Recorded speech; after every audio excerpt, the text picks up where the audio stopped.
कि ये वो लोग हैं कि जो मुआशरे के नासूर हैं, इनको पूरे मुआशरे को इनके ख़िलाफ़ खड़े हो जाना चाहिए कि ये इनके लिए, और अदालतों से भी मैं रिक्वेस्ट करता हूँ कि इस तरह के लोगों को बेल नहीं मिलनी चाहिए। एक शख्स को, ये डॉक्टर खालिद को या मकसूद भट्टी को या रऊफ़ भट्टी को या वसीम और आशिक जो ये लोग थे वांखारा वाले, या और भी जिनके ऊपर 8-8 मुकदमात हैं, 10-10, 12-12 मुकदमात हैं फूड अथॉरिटी के, अगर एक शख्स को आप जो है वो 14 साल के लिए सज़ा दे देते हैं, 10 साल के लिए सज़ा दे देते हैं, और पूरा पंजाब जो है वो अमन में आ जाएगा। तो बिल्कुल कानून सख्त होना चाहिए। मैं आपसे गुजारिश करूँगा कि मतलब जो है ये एक नोबल कॉज है, उसमें सबको अपना हिस्सा जो है वो निपटाना जो है ना वो निभाना चाहिए। आप हैं, मीडिया है, इसी तरह से हमारे टीचर्स हजरात हैं, हमारे उलमा इकराम हैं, क्यों नहीं वो लोगों को बताते कि ये मिलावट करने से खुदा न खास्ता कल को आपको दोज़ख मिल गई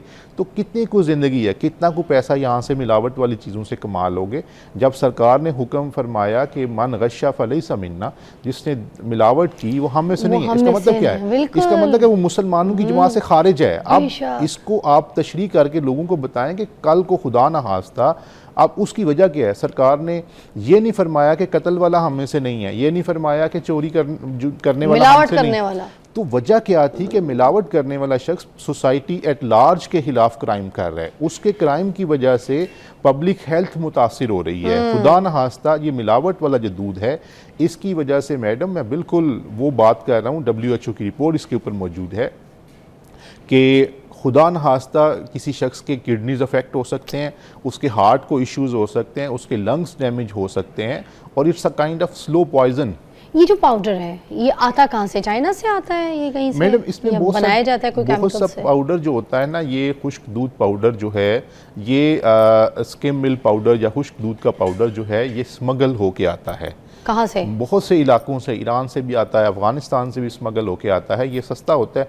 ये लोग क्या करते हैं कि उसके अंदर मुख्तलिफ़ किस्म की फ़ैट्स, जो वेजिटेबल फ़ैट्स हैं, जिसमें घी है या कुकिंग ऑयल है, वो भी सस्ता, वो मिक्स करके उसके अंदर कुछ केमिकल्स मिलाते हैं ताकि इसको एक ख़ास शेप दी जाए, उस सारे दूध की शक्ल बन जाए, दूध की शक्ल बना के उसको जो है वो मार्केट के अंदर। तो हाउ कम इसका टेस्ट जो है वो बिल्कुल इस तरह से दूध जैसा टेस्ट होता है? आम बंदा जो है वो क्या टेस्ट से पता कर सकता है कि ये सही नहीं है, केमिकल वाला दूध है? इसमें 2-3 चीज़ें। एक तो ये है कि उसकी स्मेल, दूध की स्मेल जो होती है उसके अंदर से आपको जानवर की थोड़ी सी स्मेल आ रही होती है, जो सही दूध होता है।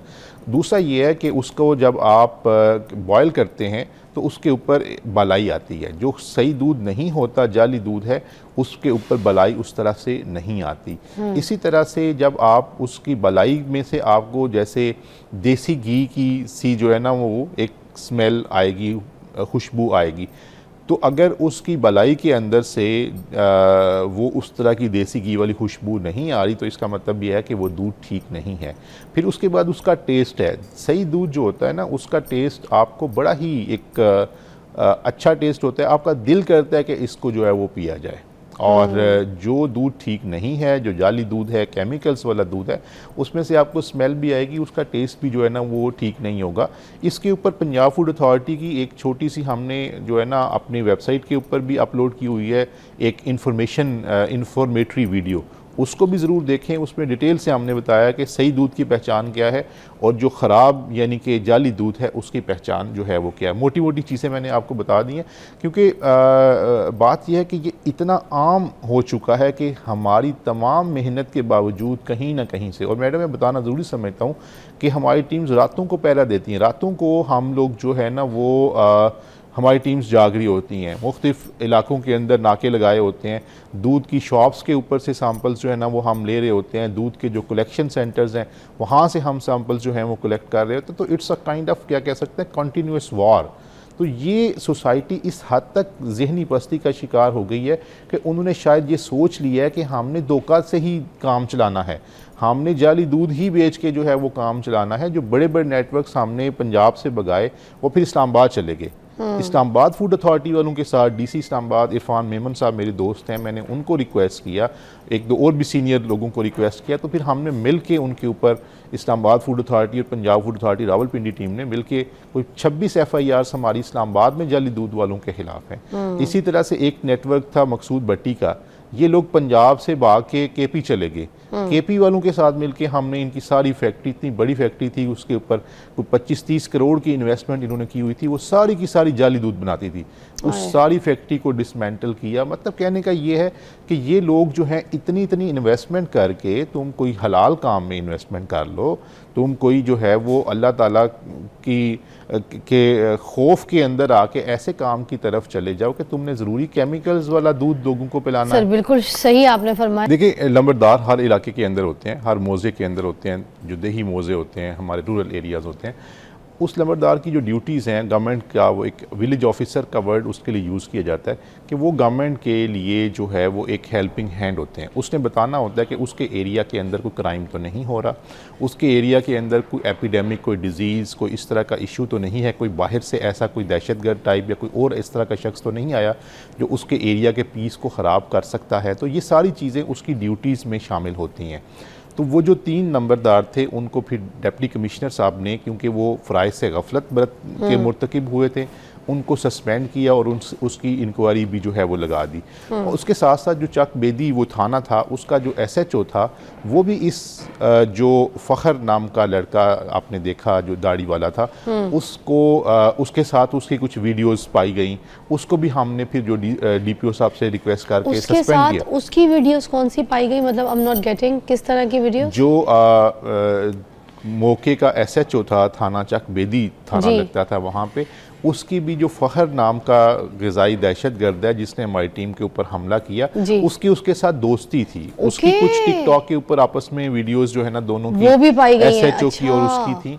तो हमने फिर SHO जो कंसर्न वो था, उसका नाम था यूनस, उसको भी हमने मुअत्तल जो है वो करवाया। तो ये सारी चीज़ें जो है वो हमने फिर DC साहब, कमिश्नर साहब के साथ, DPO साहब के साथ, उसके बाद कमिश्नर साहब से बड़ी डिटेल से मीटिंग की। तो पूरी जो है वो मतलब चीफ सेक्रेटरी साहब से लेकर IG पंजाब से लेकर सेक्रेटरी होम से लेकर सब लोग जो हैं उन्होंने इस वाक़े को मज़म्मत भी किया और उसके हवाले से प्रॉपर पंजाब फूड अथॉरिटी को जो है ना वो सपोर्ट एक्सटेंड की। तो मैं ये कहना ज़रूरी समझता हूँ कि ये ग़िज़ाई दहशतगर्द ये नहीं समझें कि पंजाब फूड अथॉरिटी की टीम्स जो हैं वो नहीता हैं, वो अकेली हैं। एक तो हमारा कॉज जो है वो नोबल कॉज है, ये हक और जो सच की जंग है, हक और बातिल की जो जंग है, उसमें अल्लाह के फजल से हम हक के ऊपर खड़े हैं। और इंशाल्लाह इसी जो है वो लगन के साथ, इसी कमिटमेंट के साथ और इसी बहादुरी के साथ इन ग़िज़ाई दहशतगर्दों का मुकाबला करेंगे। और हमारी जो ख़वातीन हैं, मैं उनको सल्यूट पेश करता हूँ। उसकी वजह यह है कि मैडम पंजाब फूड अथॉरिटी जो है ये आपको, हमारी टीम्स दिन है, रात है, बारिश है, धूप है, इवन ईद है, सुबह की सर्दियों में सुबह फजर के टाइम के ऊपर भी हमारी टीम्स जो है नाकों पे मौजूद होती हैं, रात लेट तक हमारी टीम्स जो हैं वो काम कर रही होती हैं। तो मकसद क्या है कि जो मिलावट वाला दूध है या ख़राब गोश्त है या जितनी भी ऐसी फूड है जो कि मुज़र सेहत है, उसको जो है वो प्लेट तक ना जाने दिया जाए। तो ये मतलब ये कि एक नोबल कॉज में इस हद तक। और फिर इससे पहले हम वांखारा एक चुनिया वाली साइड पे इलाका है, वहाँ पे भी 6-7 महीने पहले हमारी टीम के साथ ये वाक़या पेश आया। उन लोगों के ऊपर भी हमने एंटी टेररिज्म की दफात लगवा कर वहाँ पे किस चीज़ में मिलावट, क्या चीज़ हो रही थी, क्या जाली दूध बना रहे थे, वो भी मैडम जाली दूध बना रहे थे और उन्होंने भी हमारी टीम पे तशद्दुद किया था। और उसमें जो है ना हमारी टीम में एक खातून भी थी, उनके ऊपर भी तशद्दुद किया, मोबाइल्स छीन लिए, सरकारी दस्तावेज़ात छीन लिए, उन्होंने हमारी गाड़ी जो है वो डैमेज कर दी। तो ये मतलब क्या कह सकते हैं कि ये वो लोग हैं कि जो मुआशरे के नासूर हैं। इनको पूरे मुआशरे को इनके ख़िलाफ़ खड़े हो जाना चाहिए कि ये इनके लिए, और अदालतों से भी मैं रिक्वेस्ट करता हूँ कि इस तरह के लोगों को बेल नहीं मिलनी चाहिए। एक शख्स को, ये डॉक्टर खालिद को या मकसूद भट्टी को या रऊफ़ भट्टी को या वसीम और आशिक जो ये लोग थे वांखारा वाले, या और भी जिनके ऊपर 8-8 मुकदमात हैं, 10-10, 12-12 मुकदमात हैं फूड अथॉरिटी के, अगर एक शख्स को आप जो है वो 14 साल के लिए सज़ा दे देते हैं, 10 साल के लिए सज़ा दे देते हैं और पूरा पंजाब जो है वो अमन में आ जाएगा। तो बिल्कुल कानून सख्त होना चाहिए। मैं आपसे गुजारिश करूँगा कि मतलब जो है ये एक नोबल कॉज है, उसमें सबको अपना हिस्सा जो है वो निपटाना जो है ना वो निभाना चाहिए।